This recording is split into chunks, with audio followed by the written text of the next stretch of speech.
नमस्कार, मैं महाराज नगर से अजीत झा तमाम लोगों का अपने फेसबुक पेज जनता की आवश्यक बातें यूट्यूब चैनल और टाइमलाइन अजीत झा के दिल से स्वागत करते हैं। कैसे हैं? उम्मीद है स्वस्थ होंगे, मस्त होंगे, जहां भी होंगे अच्छे होंगे। अपना और अपनों का ख्याल रखिएगा क्योंकि आप ही से आपका परिवार है। अभी चुनाव का दौर है और 11 तारीख को सेकेंड फेज का वोटिंग होना है। अभी हम इसी के संदर्भ में रजौली पंचायत के अंतर्गत धनियापट्टी में मौजूद है और हमारे साथ धनियापट्टी के तमाम लोग हैं। आइए हम उनसे जानते हैं कि उनकी इस चुनाव में जो है उनका क्या विचार है और क्या रणनीति है। आप सबसे पहले चाचा जी ये बताइए जो कि चुनाव में आप इस चुनाव को किस प्रकार से देखते हैं इस बार, क्योंकि बीजेपी की सरकार है और बीजेपी लगभग 10 वर्षों से है। उनके कार्यकाल को आप किस तरह से देखते हैं? बीजेपी के कार्यकाल को किस तरह से देखते हैं आप? फिर भी आपको इनका कार्य, इनका जैसे शिक्षा के क्षेत्र में आपको कार्य कैसा लगा? आप विभिन्न पंचायत में पानी निकासी की समस्या को देखते होंगे, जो कि आप गांव में जो प्रवेश करते हैं उन रोडों की तमाम स्थिति को देखते हैं। इन सब पर आपका क्या कहना है और आपका जो है ओपिनियन जो है ये चुनाव में किस तरफ? हम लोग का ओपिनियन अभी किसी तरफ नहीं है। हम लोग देख रहे हैं जो हवा किस तरह चल रहा है, किनका चल रहा है। फिर भी एक पार्टी उभर करके आई है जनसुराज। हाँ। ठीक है, पार्टी क्योंकि ये शिक्षा पर बात करती है, ये स्वास्थ्य पर बात करती है, ये युवाओं के लिए बात करती है। आपका जनसुराज के बारे में क्या ख्याल है? क्योंकि ये पार्टी जो है ये बिहार में एक तरह से न्यू पार्टी लॉन्च कर सकते हैं। आप इसको इस चुनाव में किस स्तर से देखते हैं जनसुराज को? अखन सबके देख रहा छे हम सब, बुझलिए ना।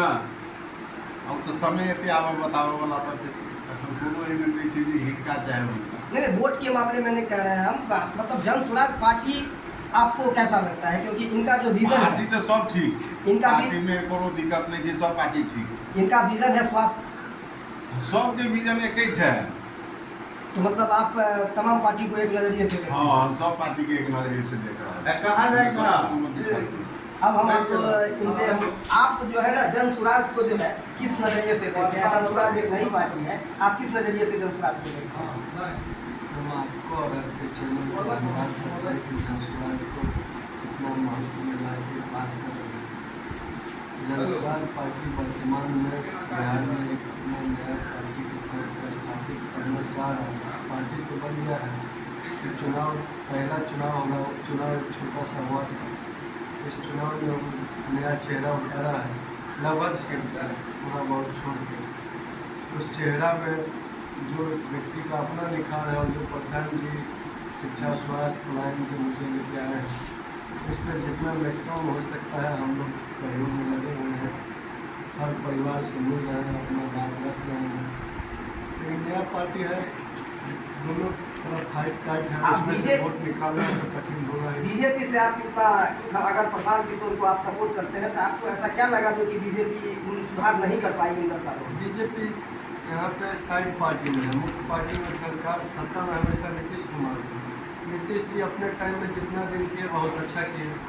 अब उनका मानसिक स्थिति उतना बढ़िया रहा नहीं, इस कारण और जितना पॉलिटिकल यूथ में चेहरा है उसमें प्रशांत जी का विजन से हम लोग प्रभावित। अच्छा, प्रशांत जी के विजन से प्रभावित है। आइए अब आप ये बताइए, आप जनसुराज को कैसे इस चुनाव में देखते हैं और क्या कारण रहा जो कि युवाओं का जो है ये रुझान ये प्रशांत किशोर की तरफ आ रहा है, जो कि जितने भी युवा हैं सब कर रहे हैं प्रशांत किशोर, ऐसा क्यों? परिवर्तन संसार का नियम है और बदलाव होना चाहिए। एक ही आदमी को अगर बराबर सत्ता मिलता रहेगा तो उसका काम करने का जो सिस्टम होता है वो ठीक ढंग से नहीं करता है, इसीलिए बदलाव होना चाहिए। अगर ये पार्टी नई है, इसका सोच अगर अच्छा है, स्वास्थ्य पर, शिक्षा पर, पलायन पर, सबसे ज़्यादा अपने यहाँ पर पलायन मौका मिलना चाहिए। अरुण शंकर को कह रहे हैं जो कि हमने विकास बहुत किया है, लेकिन ये जनता को दिखता नहीं। तो आप बताइए उन्होंने क्या विकास किया है? वो तो साफ प्रेस कॉन्फ्रेंस करके कहते हैं जो कि हमने विकास बहुत किया है, जनता को दिखता नहीं। आपके नज़रिए में उनका विकास बताइए, क्योंकि आप ये जनता है। देखिए, जयनगर से जितनी भी ट्रेन हो रही है, आप जयनगर स्टेशन के करीब में ही रहो, देख लीजिएगा जो विकास कितना हुआ है। यहाँ से मोटा भर के लोग जो है Punjab, Delhi, Haryana, Mumbai daily by daily इस विधानसभा के लोग जा रहे हैं। विकास तो तब हम लोगों को मिलता। जब यहाँ पर कितने कल कारखाने चाहे वो लोहट छकरी रेयाम जो भी चीनी मिल है वो चालू रहता, यहाँ पर या इसी जगह पर इंडस्ट्रियल फैक्ट्री ये तो अनुसंधान के क्षेत्र में नहीं आता है। नहीं क्षेत्र में आता है, तो इस विधानसभा क्षेत्र में भी बहुत सारे ऐसे जमीन पड़ा हुआ है। अच्छा, मेरा एक सवाल है आपसे। हाँ। आप अगर जन स्वराज पार्टी सरकार में आती है, अगर जन स्वराज पार्टी का विधायक जीतता है, तो क्या जयनगर स्टेडियम जो है, जयनगर का क्रिकेट स्टेडियम, जिससे रोजगार की भी प्राप्ति होगी, युवाओं को भी राष्ट्रीय लेवल पर खेलने का मौका मिलेगा, इस स्टेडियम के बारे में सोचेगी कुछ? निश्चित तौर पर हम लोगों का एक जयनगर का जो हाई स्कूल का मैदान है वो हम लोग का जो है ऐतिहासिक खेल मैदान था, लेकिन आज देख लीजिए उस जगह पर जा करके वहाँ पर भैंस और सुगर का जो है जमारा हुआ रहता है, और भर पानी जो है 1.5 फीट 2 फीट उसमें लगा हुआ है। उस पर किसी भी विधायक का, किसी भी नेता का वहाँ पर किसी प्रकार का कोई चिंतन नहीं। आज देख लीजिए एक ही डीबी कॉलेज जो हम लोग का है, उसी पर जो भी कार्यक्रम हो रहा है, चाहे राष्ट्रीय स्तर के नेता हो, चाहे फिल्म स्टार हो, चाहे जो भी लोग वो लोग बुला रहे हैं, उसी जगह पर बुला रहे हैं। वो हाई स्कूल का जो स्थिति है, कोई भी टूर्नामेंट अभी आज के समय में वहाँ पर या कोई भी आयोजन नहीं हो सकता है, ऐसी दुर्दशा है, तो कोई चिंता नहीं हो रहा है। ठीक है, अब मैं चाचा जी से बात करता हूँ। और ये सरपंच भी रह चुके हैं इस पंचायत के। अब चाचा जी आप एक बात बताइए, जो कि अरुण शंकर ने एक बात कहा है, जो कि हमने विकास बहुत किया, लेकिन जमीन पर लोगों को मेरा विकास दिखता नहीं। इस पर आप सबसे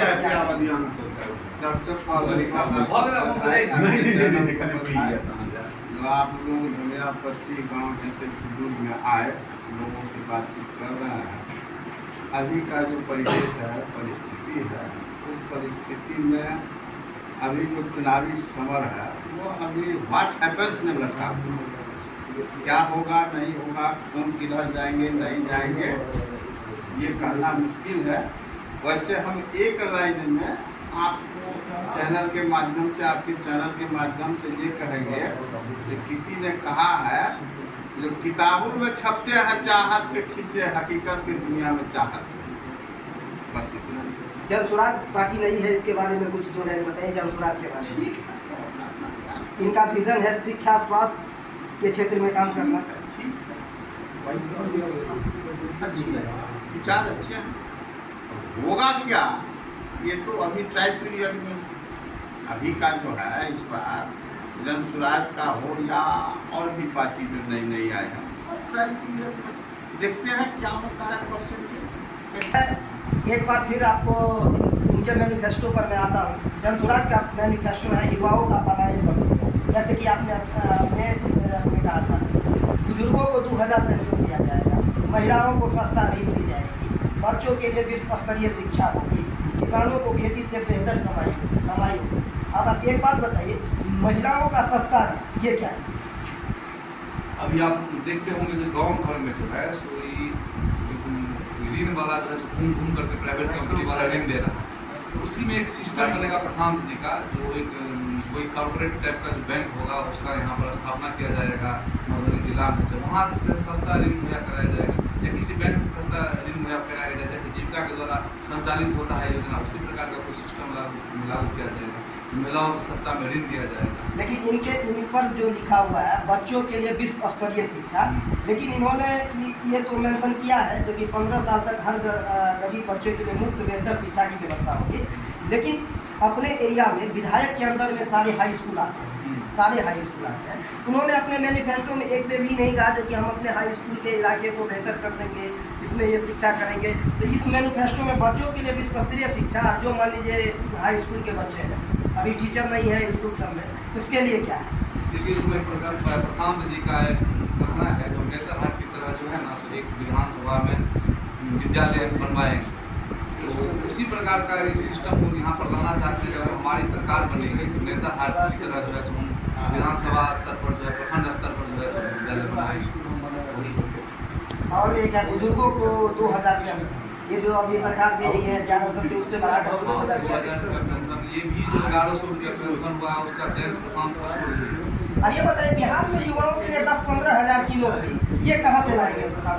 गारंटी के साथ कहते हैं जो कि हमको 10-15 हज़ार ये कहाँ से लाएंगे? देखिए अजीत जी, पहली बात तो आप लोग एक बार आपके माध्यम से कहना के साथ चाहते धमधमा हैं दे। जितने भी ये इस चैनल के माध्यम से उसको देख रहे हैं, चाहे दुकान के थ्रू आप कहीं से देख रहे हैं, उनका जो करना जो है ना उसको समझ रहे हैं, एक बार इन पर विश्वास कीजिए। परिवर्तन संसार का नियम, हम ये बात दूसरी बार आपको बोल रहे हैं, एक बार परिवर्तन होना चाहिए। एक ही हाथ के हाथ में सत्ता रहेगा तो विकास की रफ्तार कभी भी नहीं बढ़ेगी। सड़क से विकास या क्या कहते हैं नाला बना देने से विकास नहीं होगा। इस क्षेत्र में जितनी भी मूलभूत संरचनाएं हैं उसको सुदृढ़ करना है, और जो भी समस्या है उस सबको सुदृढ़ करना पड़ेगा। आपके कहने का मतलब है सिर्फ अरुण शंकर का काम कागजों पर है, जमीनी हकीकत पर नहीं है। जमीनी हकीकत पर देखिए, उन लोगों का तो अभी सब चीज सरकार उन्हीं का है, सिस्टम उन्हीं का है, जनता सब कुछ देख रही है। हम जनता को कुछ कहेंगे उससे कुछ नहीं होने वाला। जनता सब देख रही है, जनता खुद ही निर्णय कर लेगी हमको कहाँ पर वोट देना है, किस सिस्टम पर वोट देना है, क्या करना है, जनता खुद ही देख रही है। और जनता खुद बुद्धिजीवी है, और सभी के घर में पढ़े लिखे लोग हैं, सभी के घर में बड़ा वाला मोबाइल है। सब आज के समय में डिजिटल दुनिया हो चुका है। सभी लोग ये मतलब अपना आप में डिसीजन करने के लिए एकदम स्वतंत्र रूप से है हम किस आधार पर वोट दें। और रामभर जी, आप लोग जो ये आपकी पार्टी है जो दावी कर रही है जो कि हम पलायन लोग देंगे, लेकिन ये संभव हमको नहीं लगता, क्योंकि बिहार में इस तरह का कोई इंडस्ट्री, नीतीश कुमार तो कहती है समुद्र नहीं है तो कैसे लगेगा कारखाना। तो आप ये बताइए, आपका रोड, आपके पार्टी का रोड मैप क्या है? क्योंकि यहाँ तो समुद्र सही में नहीं है नीतीश कुमार के हिसाब से, तो कैसे रोजगार आएगा, पलायन कैसे रुकेगी? आपकी पार्टी का रोड मैप क्या है, पलायन कैसे रुकेगी? लाइन रोकने के लिए तो सभी को रोजी रोजगार देना होगा। सब सरकारी जॉब में जा नहीं सकता, 2% से अधिक गवर्नमेंट अप्लाई हो नहीं सकता। तो छोटा छोटा लघु उद्योग लगा के किया जा सकता है। उसके लिए जमीन अधिग्रहण होने की पहले प्रक्रिया होगी। सरकार बनने के बाद इस पर जो वास्तविक हो सकता है वो किया जाएगा, उद्योग लगा के। अरे भाई, हमारा सबके तो कोनो पार्टी से यही आग्रह है, जितना भी फैक्ट्री है बिहार में उसको चालू करवा दे। कोई भी पार्टी चालू करवा दे, मतलब कोई भी पार्टी जो बंद हो है, चाहे जनसुराज हो, बीजेपी हो, आरजेडी हो, कोई भी उसको चालू करा दे, अपने जनता उसको हो जाएगा, मिल जाएगा।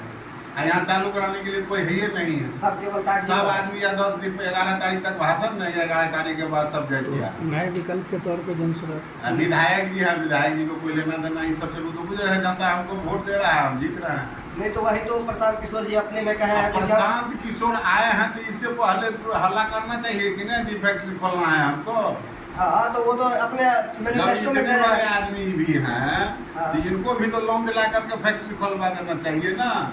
तो ये तो अपने ऋण की भी बता रहे हैं जो कि हम महिलाओं को केवल ऋण देंगे ना हमरे पास पैसा दे 2-4 करोड़ रुपए, हम फैक्ट्री खोल देंगे यहाँ पर है, इनमें ताकत लगा दे व्यवस्था। प्रशांत किशोर में तब आई खाली भाषण देने से नहीं, आपको लगता है जो कि ये भी केवल भाषणे में भाषणबाजी ही करे? सब है भाषणे में। तो पलायन को रोकना अभी जब तक इंडस्ट्री नहीं आएगा तब तक संभव नहीं। इंडस्ट्री नहीं, सुधा फैक्ट्री में कितना 2.5 लाख आदमी चाहिए यहाँ मधुबनी में, बिल्कुल सही बात। 2.5 लाख आदमी मधुबनी एको को बेरोजगार नहीं रहेगा। सबको रोजगार मिल गया था, अभी सब बेरोजगार है, सबको नौकरी मिल गया था ना सूता फैक्ट्री में। सही बात है, रैया मिल हो गया, अशोक पेपर मिल हो गया, इन सभी को अगर चालू कर दिया जाए तो रोजगार अपने आप आ जाएगा। एक भी आदमी नहीं मिले। पिछला जो चुनाव हुआ था उसमें माननीय प्रधानमंत्री जी बेतिया में क्या बोले थे, तो अगली दफा हम आएंगे चनपटिया में तो इसी चीनी में उनका चेक दिए। क्योंकि अपना सबके इस बार भी है, इस बार भी वो चालू नहीं हुआ, बिना चाय के चले गए। और वहाँ के जितने भी वहाँ के लोगों का जितना भी